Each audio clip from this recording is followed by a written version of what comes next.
Hello everyone, welcome back to my channel. This is CS Ashna Agarwal, your law faculty for CA and CS subjects. So हमने SVEC में already 5 chapters कर लिए हैं आपके module के. आपको सारे chapters मेरे प्लेलिस्ट में मिल जाएंगे या फिर आप मेरे वीडियोस में जाके देख सकते हैं. और इसके नोट्स ही मैंने टेलीग्राम चैनल पे अपलोड कर दिए हैं. आपको टेलीग्राम से नोट्स मिल जाएंगे फ्री ऑफ कॉस्ट. तो वहां से नोट्स डाउनलोड कीजिए, अपने फ्रेंड्स के साथ शेयर कीजिए और चैनल को लाइक कीजिए, सब्सक्राइब कीजिए, बिकॉज ऐसे ही मैं रिविजन लेक्चर्स डालती रहूंगी. नाउ आपके 5 चैप्टर्स हमने कर लिए हैं, उसके नोट्स आपको मिल जाएंगे. आज हम करेंगे chapter number 6 which is different forms of business organization and its registration. तो इसमें सोल प्रोप्राइटरशिप आता है, पार्टनरशिप आता है, हिंदू अनडिवाइडेड फैमिली आता है, मल्टी स्टेट कोऑपरेटिव सोसाइटीज आता है. तो इन सब के बारे में हम पढ़ेंगे, इनके क्या फीचर्स होते हैं, इनके क्या एडवांटेजेस होते हैं, इनके क्या डिसएडवांटेजेस होते हैं. तो इनके बारे में हम पढ़ेंगे. अच्छा गाइज, ये जो पार्ट ए है आपका, ये बहुत ही इजी है. इसमें इजी मतलब फर्स्ट 2 चैप्टर्स आपको थोड़े से लग सकते हैं, मतलब सेकंड चैप्टर है वो थोड़ा सा लेंदी है, आई एग्री.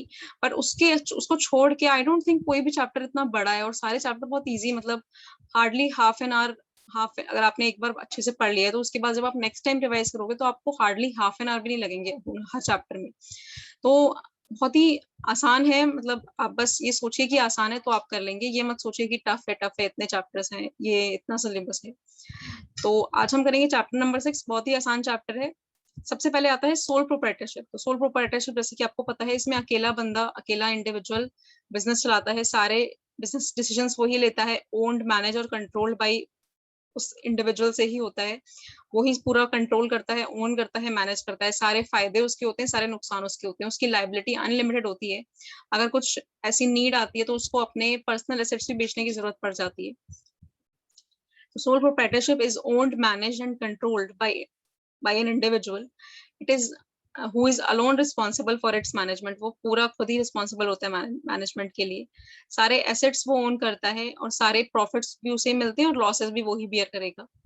और it is an easy form of business organization. बहुत ही easy form of business organization है. कोई ज्यादा formalities की requirement नहीं होती, बहुत ही कम फॉर्मेलिटीज चाहिए होती हैं. इसलिए सोल प्रोप्राइटरशिप, अगर किसी को अकेला बिजनेस करना है, कोई नहीं चाहता कि मुझे पार्टनर्स के साथ शेयर करना है या अपना प्रॉफिट बांटना है या लंबी टीम नहीं बनानी है, अकेले काम करना है, तो sole proprietorship is one of the best form of business organisation.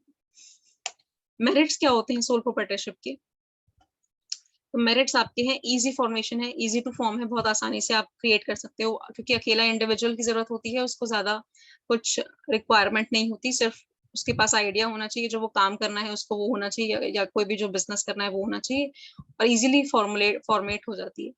Better control होता है उस इंडिविजुअल का. वो सारे डिसीजंस खुद लेता है, उसे किसी से पूछने की जरूरत नहीं पड़ती, किसी के अंडर काम नहीं करता. अच्छे से पूरे डिसीजंस खुद ले सकता है, सोच के समझ के. सोल बेनिफिशियरी ऑफ प्रॉफिट्स होता है. सारे प्रॉफिट्स उसी को मिलते हैं. सारा जितना भी प्रॉफिट कमाएगा बिजनेस, उसे किसी को बांटने की जरूरत नहीं पड़ती, क्योंकि सोल प्रोप्राइटर है, इसलिए पूरे बेनिफिट्स वो खुद ही उठाता है. Benefits of small scale operation. Small scale operation है ये, तो इसलिए उसे बेनिफिट्स अच्छे मिल जाते हैं. और इनएक्सपेंसिव मैनेजमेंट है. इतना एक्सपेंसिव मैनेजमेंट नहीं है. अगर वो मैनेज करता है बिजनेस को सोल प्रोप्राइटरशिप के, तो बहुत ही इनएक्सपेंसिव और इजी टू उसको प्रोसेस करना और फंक्शन करना बिजनेस को सोल प्रोप्राइटरशिप की बहुत ही आसान है. तो मेरिट्स क्या है सोल प्रोप्राइटरशिप के? इजी टू फॉर्मुलेट है, बेटर कंट्रोल होता है, सोल बेनिफिशियरी ऑफ प्रॉफिट्स होता है, benefits of small scale operations, inexpensive management. Limitations क्या होते हैं सोल प्रोप्राइटरशिप के? तो लिमिटेशंस होते हैं लिमिटेशन ऑफ मैनेजमेंट स्किल्स. क्योंकि अकेला इंडिविजुअल मैनेज कर रहा है, हो सकता है उसके पास सारे स्किल्स ना हो. लिमिटेशन ऑफ रिसोर्सेज, हो सकता है लिमिटेशन हो रिसोर्सेज की, क्योंकि वो कितने ही रिसोर्सेज लगा देगा, उसके पास बहुत कम चीजें होती हैं, बहुत ही कम मनी होती है, क्योंकि इंडिविजुअल पैसे लगा रहा होता है, बहुत ही कम रिसोर्सेज होती हैं. इसलिए limitation of resources is an disadvantage of sole proprietor business. Unlimited liability होती है. अगर नीड आती है तो उसे अपने पर्सनल एसेट्स भी सेल करने की जरूरत पड़ सकती है.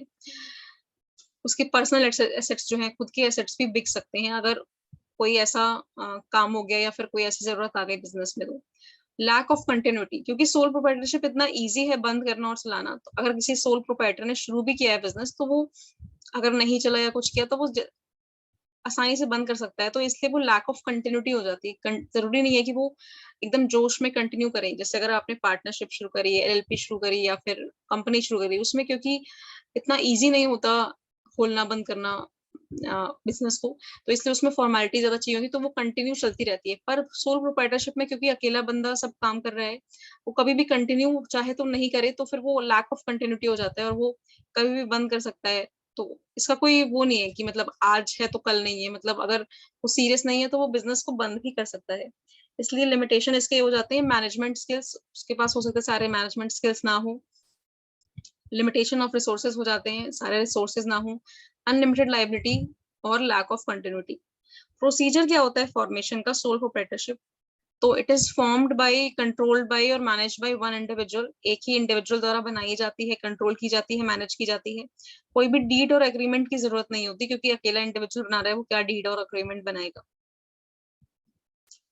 लेकिन रजिस्ट्रेशन आपको कराना पड़ता है रेस्पेक्टिव स्टेट्स या सेंट्रल गवर्नमेंट के हिसाब से, कुछ एक्ट्स में कराना पड़ता है, जैसे shops and commercial establishment act में आपको कराना पड़ेगा, ये कंपलसरी है। लेकिन ये जो नीचे के लॉज हैं ये मैंडेटरी नहीं है, अगर आप इसमें नहीं भी कराना चाहो तो चलता है। कौन कौन से लॉज हैं ये? Law relating to professional tax, registration under MSME development act 2006, registration as a small scale industry, GST registration और intellectual property laws. Shops and commercial establishment में एक्ट में आपको रजिस्ट्रेशन कराना कंपलसरी है, उसके अलावा अगर आप चाहो तो ऑप्शनल है ये सारे। तो sole proprietorship is formed, controlled, managed by one individual. No need agreement is required to constitute sole proprietorship. आपको रजिस्ट्रेशन कराना है तो shops and commercial establishment act में कराना है, पर ये सारे जो है वो ऑप्शनल है, जैसे कि professional tax, MSME development act, small scale industry, GST registration, intellectual property laws. Now next is partnership. तो पार्टनरशिप क्या होता है? पार्टनरशिप होता है एसोसिएशन ऑफ पर्सन, जहाँ पे दो या दो से ज्यादा लोग आते हैं, मिलते हैं, काम करते हैं, प्रॉफिट शेयर करते हैं, लॉसेस बेयर करते हैं और जॉइंटली एंड सेवरली रिस्पॉन्सिबल होते हैं एक दूसरे के काम के लिए भी। ये होता है partnership. Partnership is an association of persons who agree to combine financial resources and managerial abilities to run a business and share profits in agreed ratio. दो या दो से ज्यादा लोग आते हैं, बिजनेस फॉर्म करते हैं, कैपिटल डालते हैं, मैनेज करते हैं बिजनेस को, और जो प्रॉफिट आता है उसको शेयर करते हैं, या फिर जो लॉसेस भी आता है उसको शेयर करते हैं प्रॉफिट शेयरिंग रेशियो में। ये गवर्नड होता है, governed bye Indian partnership act 1932। Minimum 2 partners चाहिए होते हैं, मैक्सिमम 50 चाहिए होते हैं। यहाँ पे मैंने लिखा नहीं है, प्लीज लिख लीजिएगा। मिनिमम 2 पार्टनर्स होते हैं, मैक्सिमम 50 पार्टनर्स होते हैं, 50। सेक्शन 7 बोलते हैं जहाँ पे प्रोविजन नहीं बनाया गया है कॉन्ट्रैक्ट में ड्यूरेशन के लिए कि कितने ड्यूरेशन के लिए पार्टनरशिप चलेगी, वहां पे पार्टनरशिप इज एट विल, वहां पे पार्टनरशिप इज एट विल होती है। विल का मतलब अगर कोई भी पार्टनर चाहे तो वो नोटिस देके वो निकल सकता है पार्टनरशिप फर्म से, ठीक है। Where no provision is made in contract between partners for duration, partnership is at will. Particular partnership वो होती है जिसमें पर्सन में become partner with another person in particular adventures और अंडरटेकिंग्स। आपने और मैंने पार्टनरशिप बनाई कि हमें एक पर्टिकुलर कोई काम करना है या अंडरटेकिंग करना है, उसमें उस केस में वो पार्टनरशिप तब तक ही चलेगी जब तक वो काम कंप्लीट होता है। जैसे ही वो काम कंप्लीट हो जाएगा फिर हमारी पार्टनरशिप खत्म हो जाएगी, क्योंकि वो एक स्पेसिफिक काम के लिए बनाई गई है या स्पेसिफिक एक काम को करने के लिए बनाई गई है। पार्टनरशिप बाय होल्डिंग आउट होता है जहाँ पे एक पर्सन, दो वो पार्टनर नहीं है पार्टनरशिप फर्म का, पर अपने वो एक्शन से या फिर अपने वर्ड से या फिर अपने रिटन वर्ड से ये दिखा रहा है सामने वाले दूसरे पर्सन को कि वो पार्टनर है। वो पार्टनर है नहीं एक्चुअली में, बट वो दिखा रहा है दूसरे को, सामने वाले को, कि देखो मैं पार्टनर हूँ। तो इन दैट केस वो लाइबल हो जाएगा फर्म के एक्ट्स के लिए, क्योंकि तुम दिखा रहे हो कि तुम पार्टनर हो, तो तुम्हें भी लाइबल होना पड़ेगा, इवन तो तुम नहीं हो। तुमने झूठ बोला है या तुम पार्टनर बाय होल्डिंग आउट हो, तो तुम्हें फिर लाइबल भी होना पड़ेगा for the acts of firm या फिर अदर पार्टनर्स, ठीक है। Now dissolution of firm, dissolution of firm between all partners of firm, insolvency and bankruptcy of partnership firm, जहाँ पे अमाउंट ऑफ डिफॉल्ट अगर 1000 रुपए से ज्यादा है तो वो गवर्न होता है आईबीसी 2016 से। अगर insolvency and bankruptcy of partnership firm होता है तो अगर अमाउंट ऑफ डिफॉल्ट 1000 रुपए से ज्यादा है तो वो गवर्न किया जाता है आईबीसी 2016 के द्वारा। फीचर्स क्या होते हैं पार्टनरशिप के? फीचर्स क्या होते हैं पार्टनरशिप के? तो एग्जिस्टेंस ऑफ एग्रीमेंट होना चाहिए, एक एग्रीमेंट होना चाहिए जिसमें आपकी सारी डिटेल्स जाएंगी, पार्टनर्स के एड्रेस जाएंगे, कंसेंट जाएगा, प्रॉफिट शेयरिंग रेशियो क्या होगा, क्या काम करेंगे, क्या क्या उनकी लायबिलिटीज रहेंगी, क्या उनकी म्यूचुअल राइट्स एंड ड्यूटीज रहेंगे, ये सब जाएगा एग्रीमेंट में। एंगेजमेंट इन बिजनेस, क्या बिजनेस है, किस बिजनेस में एंगेज कर रहे हैं, उसकी पूरी डिटेल जाएगी एंगेजमेंट इन बिजनेस में। Sharing of profits and losses, किस रेशियो में प्रॉफिट एंड लॉस बियर करेंगे वो मेंशन होगा। एजेंसी रिलेशनशिप का मतलब होता है कि एक पार्टनर के एक्ट्स के लिए दूसरे पार्टनर्स भी लायबल हो जाना, या फिर दूसरे पार्टनर के एक्ट के लिए पहला वाला पार्टनर लायबल हो जाना, तो एजेंसी रिलेशनशिप है या नहीं। अनलिमिटेड लायबिलिटी, क्योंकि पार्टनर्स की लायबिलिटी अनलिमिटेड होती है, तो इसलिए पार्टनर्स की लायबिलिटी अनलिमिटेड होती है, तो इसलिए उनके पर्सनल एसेट्स भी सेल किए जा सकते हैं। वो जैसे एलएलपी में लिमिटेड लायबिलिटी होती है पार्टनर्स की, पार्टनरशिप में अनलिमिटेड लायबिलिटी होती है, उनके पर्सनल एसेट्स भी सेल किए जा सकते हैं। Common management, restriction on transferability of share, transfer नहीं कर सकते शेयर, रजिस्ट्रेशन कराना पड़ता है आपको, रजिस्ट्रेशन ऑप्शनल है बट अगर कराओ तो आपके ऑब्वियसली बेनिफिट्स हैं। या फिर किस ड्यूरेशन के लिए आप पार्टनरशिप बना रहे हो। तो फीचर्स क्या होते हैं पार्टनरशिप के, existence of agreement, engagement in business, sharing of profits and losses, agency relationship, unlimited liability, common management, restriction on transferability of share, registration और duration.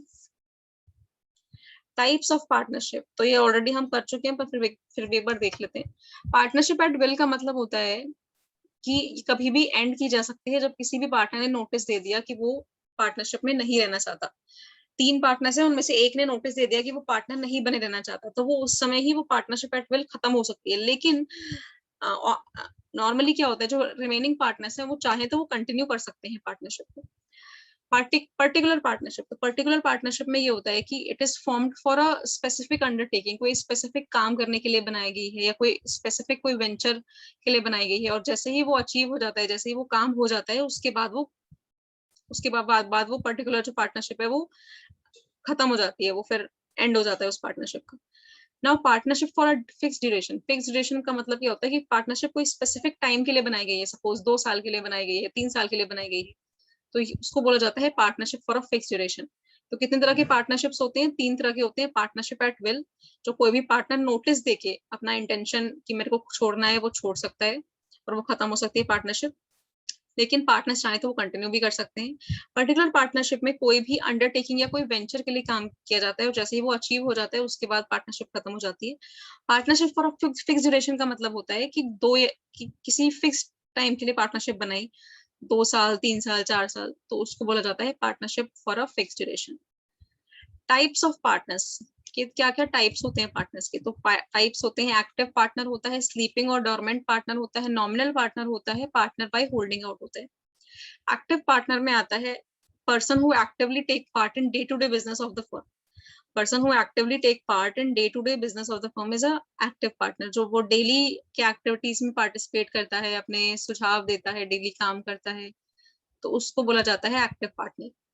स्लीपिंग और डोरमेंट पार्टनर क्या होते हैं, वो डे टू डे एक्टिविटीज में part नहीं लेते हैं, बस वो कंट्रीब्यूट करते हैं कैपिटल में, कैपिटल कंट्रीब्यूशन कर देते हैं, पर उसके अलावा उनका डे टू डे एक्टिविटीज में उनसे कोई मतलब नहीं होता, वो इतने बिजी होते हैं, उनके पास टाइम ही नहीं होता देखने के लिए, लेकिन वो प्रॉफिट्स और लॉसेस शेयर करेंगे अगर होते हैं तो।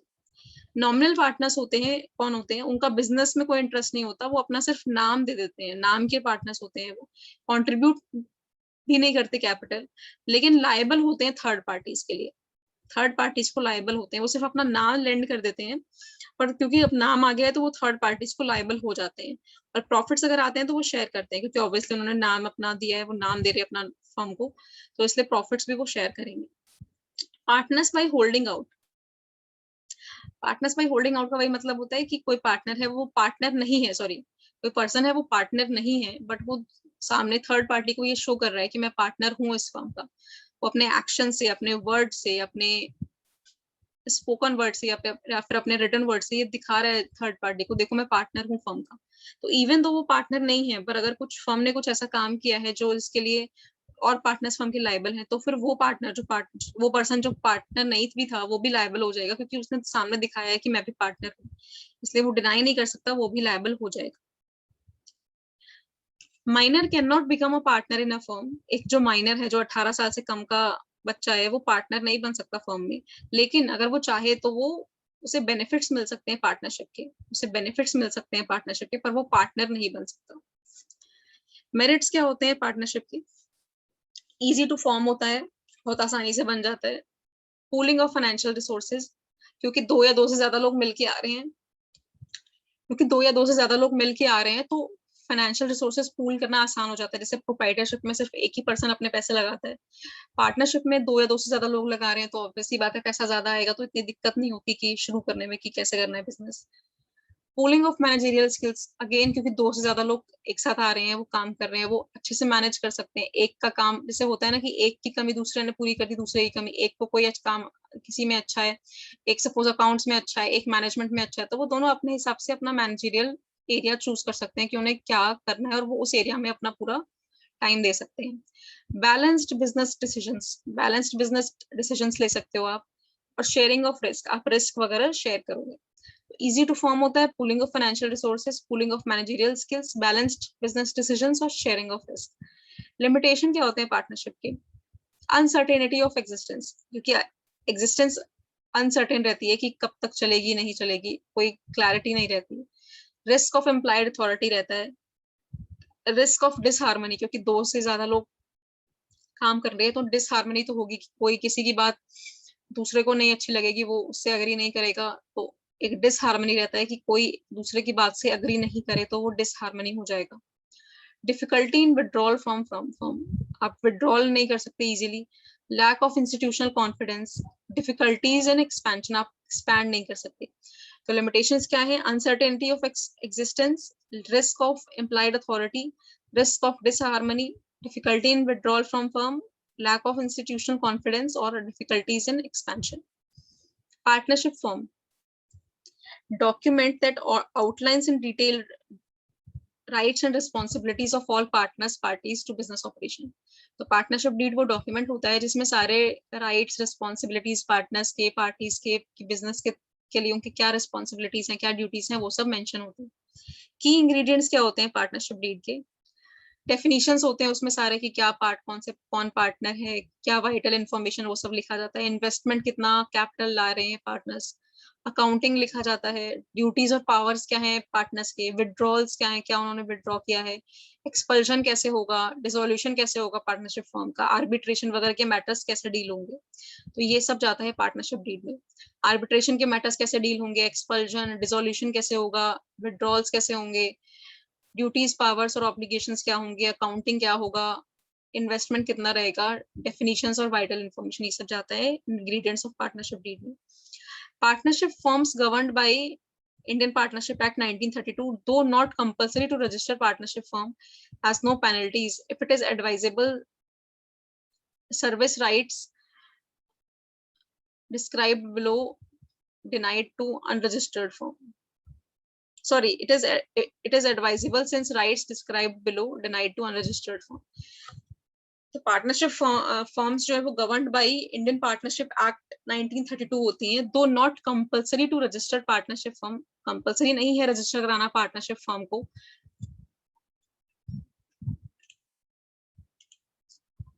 बट इट इज एडवाइजेबल कि आप पार्टनरशिप फर्म को रजिस्टर कराओ, क्योंकि उसके कुछ फायदे होते हैं। क्या? क्योंकि अगर पार्टनरशिप फर्म को रजिस्टर नहीं कराओ तो उसके कुछ उसे नुकसान होते हैं। वो क्या होते हैं? Partner can not file suit, वो सूट फाइल नहीं कर सकता in any court against firm और अदर पार्टनर्स, क्योंकि पार्टनरशिप फर्म रजिस्टर्ड ही नहीं है, तो इसलिए वो सूट फाइल नहीं कर सकता कोई भी फर्म में, या कोई भी फर्म के लिए, या फिर कोई भी दूसरे पार्टनर के लिए। Rights arising from contract can not be enforce in any court, कोई भी कॉन्ट्रैक्ट किया है आपने दूसरी पार्टी से, उससे जो राइट्स निकल के आ रहे हैं वो एनफोर्स नहीं किए जा सकते, उनको क्लेम नहीं किया जा सकता किसी भी कोर्ट में, क्योंकि आपने पार्टनरशिप फॉर्म को रजिस्टर ही नहीं कराया है।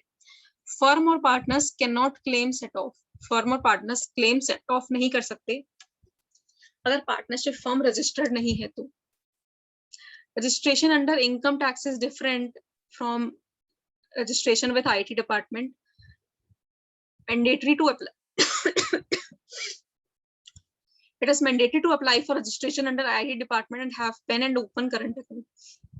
तो पार्टनरशिप फर्म को मैंडेटरी है रजिस्ट्रेशन कराना विद आईटी डिपार्टमेंट और पैन भी होना चाहिए उसके पास और उसको ओपन भी कराना है current account. Now Hindu undivided family. तो हिंदू अनडिवाइडेड फैमिली के भी कुछ बेनिफिट्स होते हैं. हिंदू अनडिवाइडेड फैमिली में क्या होता है, जैसे कोई फैमिली फॉर्म होती है वो एग्जिस्टेंस में आ जाती है एचयूएफ लॉ के अंदर और उसको सारे वो बेनिफिट्स मिलते हैं जो एचयूएफ लॉ प्रोवाइड करता है. तो joint HUF is distinct from form of organisation peculiar to India. It is created by operation of law. जैसे ही पर्सन की मैरिज होती है या उसके बेबी होते हैं तो वैसे ही वो एग्जिस्टेंस में आ जाता है HUF. It is not a separate legal entity from members. वो मेंबर्स से सेपरेट लीगल एंटिटी नहीं है इसका. इसमें 2 स्कूल्स ऑफ हिंदू लॉ होते हैं. एक होता है दया भागा और एक मिताक्षरा. दया भागा प्रिवलेंट होता है बंगाल और असम में. बंगाल और असम में दया भागा लगता है और मिताक्षरा लगता है और parts of the countries. Bengal और असम को छोड़ के पूरे इंडिया में मिताक्षरा लगता है. तो मिताक्षरा में ये बोला जाता है कि जो बच्चा होता है उसका बचपन से ही राइट होता है पेरेंट्स की प्रॉपर्टी में. तो मिताक्षरा पूरे ऑल ओवर इंडिया लगता है एक्सेप्ट बंगाल, असम एंड कुछ पार्ट्स ऑफ उड़ीसा. और दया भागा बंगाल, असम में लगता है. मिताक्षरा ये बोलता है कि जैसे ही बच्चा पैदा होता है उसको अपने पेरेंट्स की प्रॉपर्टी में सारे राइट्स मिलते हैं, प्रॉपर्टी राइट्स सारे मिलते हैं, वो क्लेम कर सकता है प्रॉपर्टी.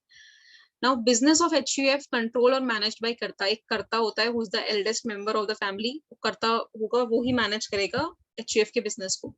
कर्ता की लाइबिलिटी अनलिमिटेड होती है. कर्ता की लाइबिलिटी अनलिमिटेड होती है और मेंबर्स की लाइबिलिटी, जो और मेंबर्स हैं उनकी लाइबिलिटी लिमिटेड होती है. कैरेक्टरिस्टिक्स क्या होते हैं जॉइंट हिंदू फैमिली के? It is governed bye Hindu law. 2 schools होते हैं उसके, दया भाग, मिताक्षरा हम देख चुके हैं. मैनेजमेंट जो है वो कर्ता देखते हैं. मेंबरशिप बाय बर्थ, जैसे कि मैंने बोला कि जैसे ही आप पैदा होते हो वैसे ही आप हिंदू अनडिवाइडेड फैमिली में आ जाते हो. तो इसलिए मेंबरशिप बाय बर्थ उन्हें मिलता है. जैसे कोई पर्सन पैदा हो रहा है तो हिंदू अनडिवाइडेड फैमिली में वो आ गया, उसे मेंबरशिप मिल गई एचयूएफ की. लाइबिलिटी इसमें कर्ता की अनलिमिटेड होती है, मेंबर्स की लिमिटेड होती है. परमानेंट एग्जिस्टेंस होता है ये. अगर कोई भी सपोज मेंबर की डेथ होती है तो भी ये चलती रहेगी. परमानेंट एग्जिस्टेंस है इसका. इम्प्लाइड अथॉरिटी होती है कर्ता की. माइनर भी इसमें पार्टनर बन सकता है क्योंकि फैमिली है ये, तो कोई पार्टनरशिप फर्म तो हम बना नहीं रहे, तो इसलिए इसमें माइनर भी पार्टनर बन सकता है. डिसोल्यूशन इसका तभी होगा जब सारे मेंबर्स मिलके विल से करेंगे, सारे मेंबर्स मिलके करेंगे तभी इसका डिसोल्यूशन होगा. तो इसके क्या क्या कैरेक्टरिस्टिक्स होते हैं? Governed bye Hindu law, Mitakshara और दया भागा. मैनेजमेंट इसका कर्ता देखते हैं. मेंबरशिप बाय बर्थ होती है. लाइबिलिटी अनलिमिटेड होती है कर्ता की, मेंबर की लाइबिलिटी लिमिटेड होती है. परमानेंट एग्जिस्टेंस होता है. इम्प्लाइड अथॉरिटी होती है कर्ता की. Minor can also become a partner. Dissolution तभी होता है जब सारे मेंबर्स चाहें तो. बेनिफिट्स क्या होते हैं एचयूएफ के? इजी टू स्टार्ट है. जैसे ही कोई पर्सन पैदा होता है वैसे ही वो मेंबर बन जाता है, तो it is an easy to start. Efficient management है. सीक्रेसी रहती है क्योंकि एचयूएफ है हिंदू अनडिवाइडेड फैमिली, तो फैमिली इसके डिटेल्स जो हैं पब्लिकली अवेलेबल नहीं रहती, तो इसलिए ये सीक्रेसी रहता है. प्रॉम्प्ट डिसीजन ले सकते हो आप. इकोनॉमी में हेल्प करता है. क्रेडिट फैसिलिटीज आपको मिल जाते हैं. नेचुरल लव बिटवीन मेंबर्स होता है एचयूएफ में. Freedom regarding selection of business. कोई भी बिजनेस आप सिलेक्ट कर सकते हो. Registration of HUF. आप कैसे रजिस्ट्रेशन कराओगे एचयूएफ का? तो आप सबसे पहले बनाओगे एचयूएफ डीड, प्रिपेयर करोगे डीड स्टैम्प पेपर में, डिटेल्स दोगे सारे मेंबर्स की, नेम ऑफ कर्ता दोगे, को पार्टनर्स दोगे, जो मेंबर्स हैं उनको को पार्टनर भी बोला जाता है, को पार्टनर की डिटेल्स दोगे, एड्रेस दोगे, सोर्स ऑफ फंड्स दोगे. HUF deed is optional. अगर आप चाहो तो डीड ना भी बनाओ तो भी वो ऑप्शनल है, ठीक है. की इश्यूज क्या रखे जाएंगे एचयूएफ डीड में? रिटन फॉर्मल डॉक्यूमेंट होना चाहिए स्टैम्प पेपर में. रिटन फॉर्मल डॉक्यूमेंट होना चाहिए स्टैम्प पेपर में. एल्डेस्ट मेंबर जो है वो कर्ता हो जाएगा. नेम ऑफ मेंबर्स एचयूएफ लिखे जाएंगे एचयूएफ डीड में. नेम ऑफ एचयूएफ होगा कर्ता name followed by HUF. Capital कितना है वो लिखा जाएगा. डिक्लेरेशन देना पड़ेगा कि कर्ता के पास अथॉरिटी है. Rubber stamp of HUF prepare किया जाएगा और डीड जो है वो नोटराइज की जाएगी. फिर आप रजिस्टर करा दोगे डीड को. पैन अकाउंट ले लोगे, सॉरी पैन ले लोगे और बैंक अकाउंट ओपन करा लोगे. टैक्स एडवांटेजेस क्या मिलते हैं एचयूएफ बनाने के? तो एक पर्सन तो एचयूएफ बना नहीं सकता, ऑब्वियसली फैमिली अगर होगी तो ही बनाएगा। Automatically created at the time of marriage, जैसे हमने डिस्कस किया कि जैसे ही मैरिज होती है किसी की तो ऑटोमेटिकली क्रिएट हो जाती है HUF. Common ancestors, linear ascendants including wifes, unmarried daughters even after 19/2005। तो डॉटर और मैरिड या हो या अनमैरिड हो वो भी को पार्टनर हो सकती हैं। Hindus, Buddhists, Jains, Sikhs can form HUF. Hindu, Buddhist, Jain, Sikh can form HUF. HUF की जो assets हैं, which come as a gift, will, ancestral property, must be registered under its name. If gift is personal asset to HUF, अगर हम कोई member personal asset gift करता है HUF से और उससे जो income आती है वो club होगी member की income में, और gift of over 50,000 taxable रहेंगे अगर एचयूएफ रिसीव करता है। तो एक पर्सन एचयूएफ नहीं बना सकता, it is formed by a family, automatically created at the time of marriage. Common ancestors, linear descendants including wives, unmarried daughters, ये भी को पार्टनर बन सकती हैं 1/9/2005 के बाद। हिंदू, बुद्धिस्ट, जैन, सिख्स एचयूएफ बना सकते हैं। एचयूएफ की जो एसेट्स हैं which come as a gift, will, ancestral property, must be registered under its name. अगर गिफ्ट हमने कोई पर्सनल एसेट किया है एचयूएफ को, तो उसकी जो इनकम होगी, उस एसेट से जो इनकम आ रही है वो मेंबर की इनकम में टैक्सेबल होगी, क्लब हो जाएगी। और जो गिफ्ट है 50,000 से ज्यादा के एचयूएफ रिसीव कर रहा है तो वो टैक्सेबल रहेंगे। की पॉइंट्स क्या होते हैं क्रिएशन ऑफ एचयूएफ में और फॉर्मेशन ऑफ डीड में? HUF is a separate entity for the purpose of income tax act. दो वैसे तो वो सेपरेट एंटिटी नहीं है, पर इनकम टैक्स एक्ट के लिए वो सेपरेट एंटिटी है, ठीक है, आईटी रिटर्न के लिए उसको मतलब सेपरेट आईटी रिटर्न फाइल करनी पड़ेगी। Same tax slabs applicable to HUF as to individual assessee. Individual assessee पे जो टैक्स स्लैब्स लगते हैं वही एचयूएफ पे लगते हैं। You can not transfer own assets money into HUF. आप ट्रांसफर नहीं कर सकते खुद के एसेट्स या फिर मनी एचयूएफ में। कोई एंसेस्ट्रल प्रॉपर्टी है और वो इनकम कमा रही है तो बेटर है कि उसको ट्रांसफर कर दिया जाए एचयूएफ में और सेव किया जाए tax up to exemption limit. Income from property of HUF can be invested in shares, mutual funds etcetera. जो इनकम प्रॉपर्टी से आ रही है, प्रॉपर्टी ऑफ एचयूएफ से आ रही है, उसको हम इन्वेस्ट कर सकते हैं शेयर्स में, म्यूचुअल फंड्स में। उसको एचयूएफ शेयर्स और म्यूचुअल फंड्स में इन्वेस्ट कर सकता है। Gift received by HUF assets of HUF कहलाते हैं। HUF is taxable as a separate person, जैसे कि हमने देखा वो सेपरेट एंटिटी है, तो one can save tax from basic exemption of 2.5 lakhs. Section 80C deduction of 1.5 lakhs also available. Now अब हमने सोल प्रोप्राइटरशिप कर लिया है, पार्टनरशिप कर लिया है, एचयूएफ कर लिया है, अब हम करेंगे मल्टी स्टेट कोऑपरेटिव सोसाइटी। तो multi state cooperative society form होती है multi state cooperative society act के अंदर 2002 के अंदर। पहले ये एक्ट होता था 1984, देन वो रिप्लेस हो गया 2002 से। तो ये एक्ट बताता है कि हमें फॉर्मेशन करना है of both primary and federal cooperatives. Multi state cooperative society में एक स्टेट से ज्यादा की कोऑपरेटिव सोसाइटीज मिलकर जब काम करते हैं उसको बोलते हैं multi state cooperative societies. Examples क्या है मल्टी स्टेट कोऑपरेटिव सोसाइटी के? Multi state solar cooperative society, farming cooperative society, credit cooperative society, agriculture cooperative society, real estate cooperative society, dairy farm cooperative society, transport cooperative society and many more. Object क्या होता है? Serving interest of members in more than one state. Serving interest of members in more than one state and their bylaws, उस हर state के जो bylaws हैं। Provide for social and economic betterment of members through self help and mutual aid. तो इसका object ये होता है कि ये सर्व करे interest of members in more than one state and their bylaws provide for social and economic betterment of members through self help and mutual aid. Multi state cooperative society जो होता है बॉडी कॉर्पोरेट होता है with limited liabilities, की liability limited होती है। No part of the fund other than the net profit to be distributed among members. कोई भी पार्ट फंड का other than the net profit उसको डिस्ट्रीब्यूट नहीं किया जाएगा मेंबर्स में। Investment of society fund only in recognised securities permissible है। Contribution to political parties, loans to non-members or borrowing from external sources prohibit है। Contribution to political parties, loans to non-members or borrowings from external sources are prohibited. Annual auditing by recognised auditors mandatory है। CG अगर चाहे तो वो direct कर सकता है कि वो स्पेशल ऑडिट भी कराएं अगर सोसाइटी के अफेयर मैनेज नहीं हो पा रहे in accordance with cooperative principles. Any application for registration of MSCS of which all members are individuals should be signed by at least 50% from each of the state. कोई भी application for registration of multi state cooperative society इसके सारे ही members individual हैं, उसको sign कराना पड़ेगा at least 50% से from each of the states. Benefits क्या होते हैं मल्टी स्टेट कोऑपरेटिव सोसाइटी के? तो लोन्स मिल जाता है रीजनेबल रेट ऑफ इंटरेस्ट में to poor people. Function pan India as they can start branches in different districts and states. ये पैन इंडिया फंक्शन करते हैं क्योंकि ये डिस्टिंक्ट अलग अलग डिस्ट्रिक्ट्स में और स्टेट्स में ब्रांचेस स्टार्ट कर सकते हैं। लो कंप्लायंस कॉस्ट होता है as regulatory requirements of filing etc. MSCS belonging to its members who are owners and customers of their society, this creates sense of belonging. तो loans at reasonable rates होते हैं, function pan India करता है, low compliance cost होते हैं। MSCS belong to its members who are members and customers of their society. Formation क्या होता है? Formation कैसे करते हैं मल्टी स्टेट कोऑपरेटिव सोसाइटी का?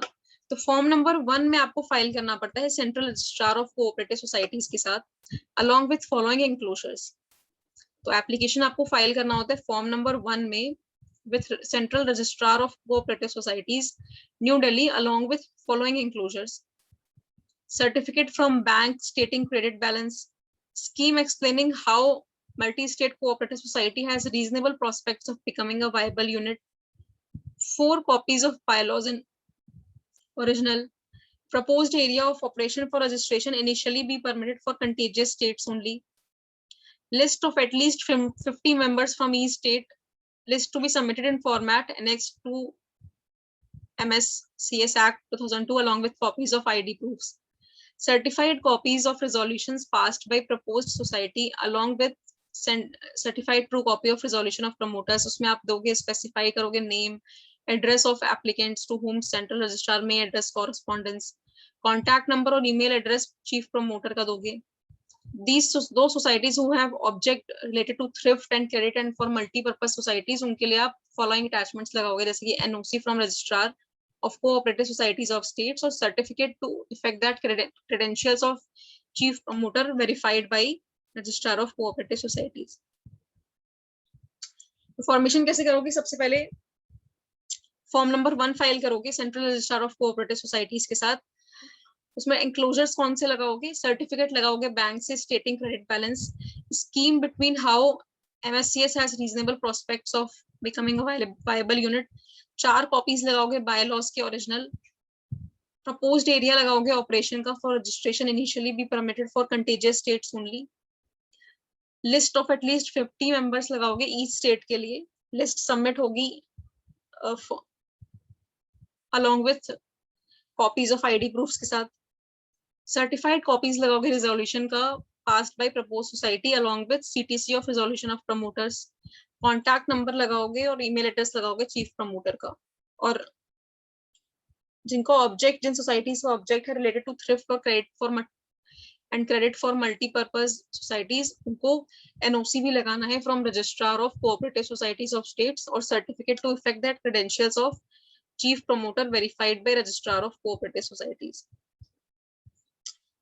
Registration procedure of partnership firm, तो ये हमारा मिस हो गया था इसलिए मैंने ये लास्ट में इंक्लूड किया है। तो रजिस्ट्रेशन प्रोसीजर पार्टनरशिप फर्म का क्या होता है? तो partnership firm can be registered at any time of its formation or even subsequently, कभी भी वो रजिस्टर कराया जा सकता है पार्टनरशिप फर्म को। File application with registrar of firms, उसके लिए आपको फाइल करना पड़ेगा application for registrar with registrar of firms of area in which business is located. Application में क्या क्या होना चाहिए? नाम होना चाहिए फर्म का, प्लेस ऑफ बिजनेस होना चाहिए, पार्टनर्स ज्वाइनिंग डेट होनी चाहिए, फुल नेम और एड्रेस होना चाहिए। एप्लीकेशन साइन होगी बाय ऑल पार्टनर्स और duly authorised agents. Every partner needs to verify and sign application. Ensure करना है आपको कि following documents जाएं along with fees. Application for registration in Form 1, duly filed affidavit, CTC of partnership deed, proof of ownership of place of business or rent agreement. Section 71. State can make own regulations with respect to fee structure.